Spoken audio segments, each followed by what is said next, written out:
we're going to talk about something that I am not an expert on. How's that?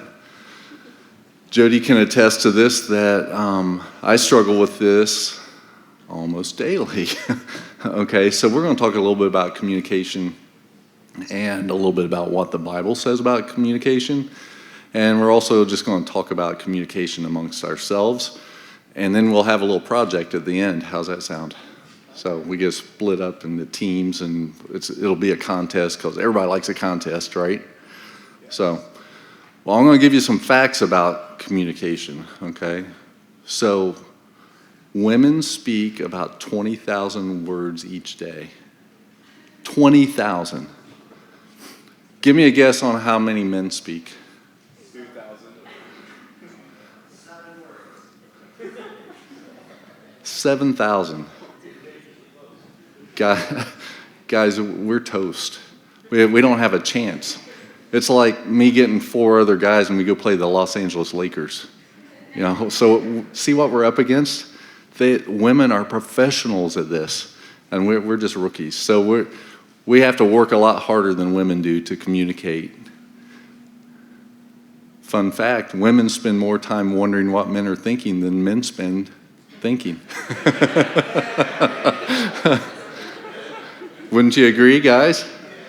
A few months ago, Pastor Greg had a sermon, and he talked about his son riding on a trip, and he said for like 3 hours they didn't say anything. And he said, "What are you thinking about?" And he goes, "Nothing." And he was telling the truth. Guys can think about nothing for hours on end, and women can't figure that out, right? So what is communication? It's the imparting or exchanging of information. That's a definition out of the dictionary, okay? And it seems real simple, okay? In Ephesians 4:32, be kind and compassionate to one another, forgiving each other just as in Christ God forgave you. So ladies, please forgive us when we don't know what to say and we don't have the right words to say, because we're really trying, I promise, okay? But as you'll see in some of the other verses, our communication, biblical communication, is to come from our hearts, and it's to really speak kindly to each other. So in order for information to be exchanged, there has to be a giver and a receiver. So where does that break down? What do you think, Carter? Where does that break down? Where do you think it breaks down more, the sender or the receiver? Definitely the receiver. Definitely the receiver, so people aren't listening. What do you guys think? What do you think, Brian? Sender. The sender. Okay, so the sender's not real clear. Why do you say that? Because they usually want experience to give that we see. Ah, okay. I think that, one of the biggest pitfalls of communication is the thought that you actually communicated something. Right? I mean, so many times I've thought I've been real clear with a patient in my office, and I walk up to the front afterwards and I said, "Did they set up their appointment?" And they're like, "No, they didn't get anything." So, like some people, like maybe Molly might have a toothache, and I told her to come in and she didn't even hear what I said, right, Molly? So the bottom line is communication is meant to be clear and kind. Okay, and that's the best kind of communication we can have with each other. Psalm 141 said, "A guard over my mouth, O Lord, keep watch over the door of my lips." That's a pretty good one. Okay, think of it, because all my references are dental. Okay, so remember when you say something, if you squeeze the toothpaste out of the tube, and those are your words, you can't put the toothpaste back in the tube. Okay, so. Sometimes we just have to, that's a good prayer to start your morning with, is to say something about, hey, watch over my words. I say this all the time, and please let me say the right words, and I still mess up, okay? Whoops. One more here. A gentle answer turns away wrath, but a harsh word stirs up anger. The tongue of the wise commends knowledge, but the mouth of the fool gushes folly. So these are all just, if you Google communication verses in the Bible, you'll get like 500 of them, so I won't bore you with 500 of them. But they all are clear and concise. Words are supposed to come out of our mouth in a loving way. And, just like your mom always taught you, if it's not nice, maybe it doesn't need to be said, okay? So have another funny one here. So I think this might have been the very first communication breakdown. So Adam and Eve were talking to each other, okay? And I think Adam was not being a good listener. He's probably trying to figure out how to cook some kind of dinosaur on his green egg.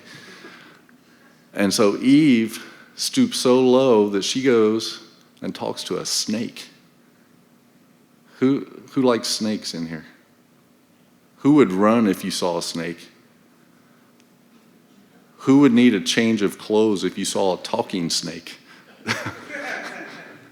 So this was obviously a communication breakdown between the two of them, okay? And how are other ways that communication breaks down? Oop. Do we have other ways? Senders and receivers, we talked about that, okay? What about the way you guys communicate now? What's your number one communication tool? Text. What if Carter accidentally sends a text message and accidentally hit the all caps button? How's that come across? Oh, yeah. How are text messages? Do you guys like to communicate via text or just give information via text?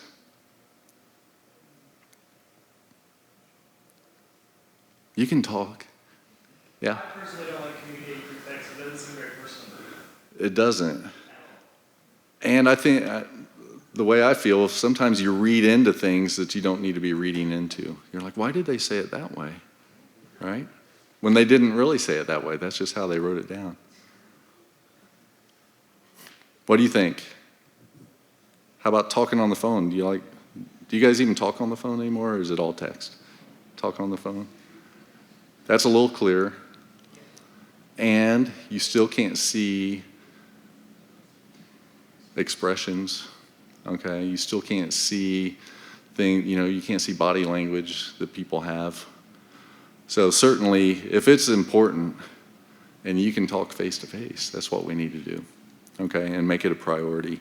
This is a huge relationship builder, okay? And it's very difficult sometimes. And Jody and I have been married for 29 years, and we still have pitfalls. And we still have times where I don't do a very good job of communicating.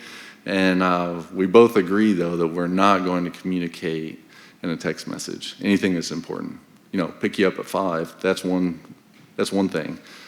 Meet you at McAllister's, that's one thing. But nothing that is of importance in a text message for us. That's kind of our rule. So let's see.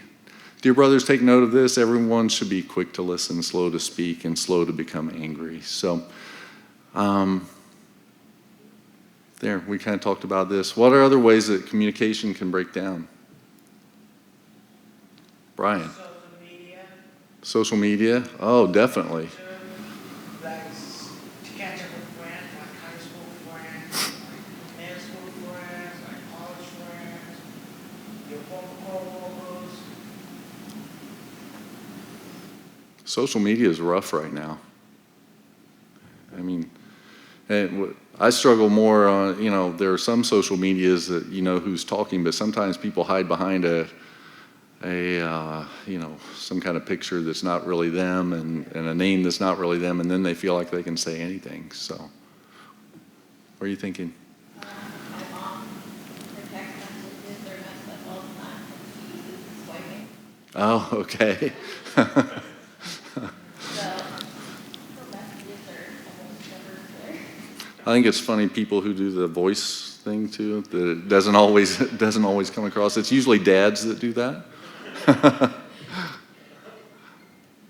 What are other ways that communication breaks down? Technical difficulties.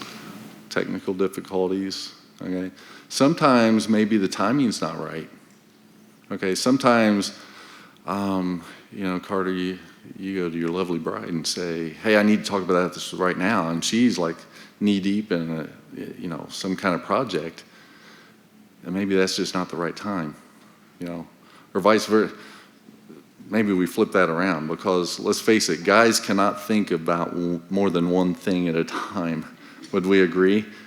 Okay, I had a patient one time, she was about 10 years old. She goes, oh, you're one of those waffle brain guys. I said, waffle brain? She said, yeah, you're just in one square at a time, just like a waffle. And I had to agree with her. So, what else? So timing's good? Yeah, go ahead. Like feelings, if one person's emotions are off, when you kind of come talk to them. Yeah. So sometimes we're just not ready emotionally to have a conversation. Doesn't mean it doesn't need to be had. It just means right then at that time, maybe that's not a good time to have a conversation. And as the sender of that conversation, you have to respect that. You have to respect your partner, and that, hey, now's not a good time because emotionally I'm not ready to talk about that. But can we talk about it later? And go from there. Brian, you look like you're about to say something. Social awkwardness. Social awkwardness. Yeah, hey, nobody's nerdier than a dentist, okay?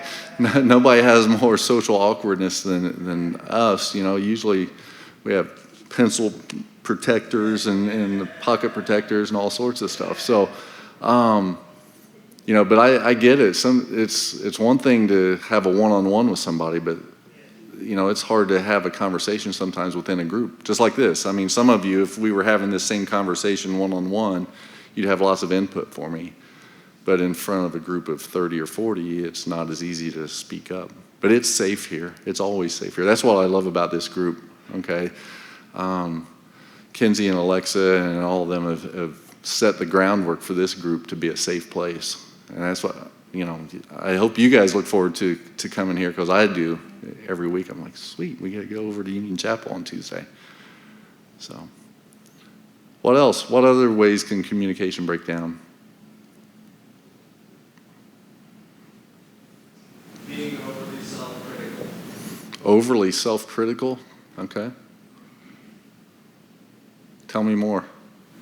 So a lot of times I said, my pastor, I see other people, I'll just think all about them or looking at them all the time, but just not the case. They have self-critique, anxiety, and so in moments where you don't necessarily believe in yourself or time you want to speak up about something that's on your heart, you let that kind of eat away at you instead of resolving something by self-critiquing. Yeah, I had a wonderful coach one time, and he would call it paralysis by analysis. So you sit and you think, and you want it to be perfect, and this was my basketball coach. So on the basketball floor, you can't do that. If you sit and think about, well, where should I go? Should I go set a pick down here? Well, by the time you think about it, the play is over. You can't just think it. You just have to react, and you have to be instinctful, and you just have to trust your heart and know that your heart's in the right place, and then go. That doesn't mean you can say anything you want, but it means, if you speak from your heart, that, something good's always going to come from that.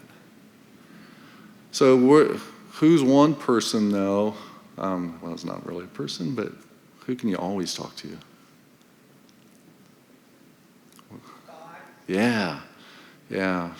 So there's an open line of communication 24/7, 365 days a year, that we can open up and spend our quiet time and just talk openly to God, because God always listens to us. He listens better than Carter, okay? He listens better than Brian, and definitely listens better than Greg.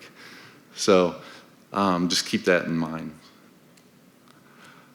I told you it's going to be short. Okay, so we have a project for you to do, because we're going to work on communication amongst each other.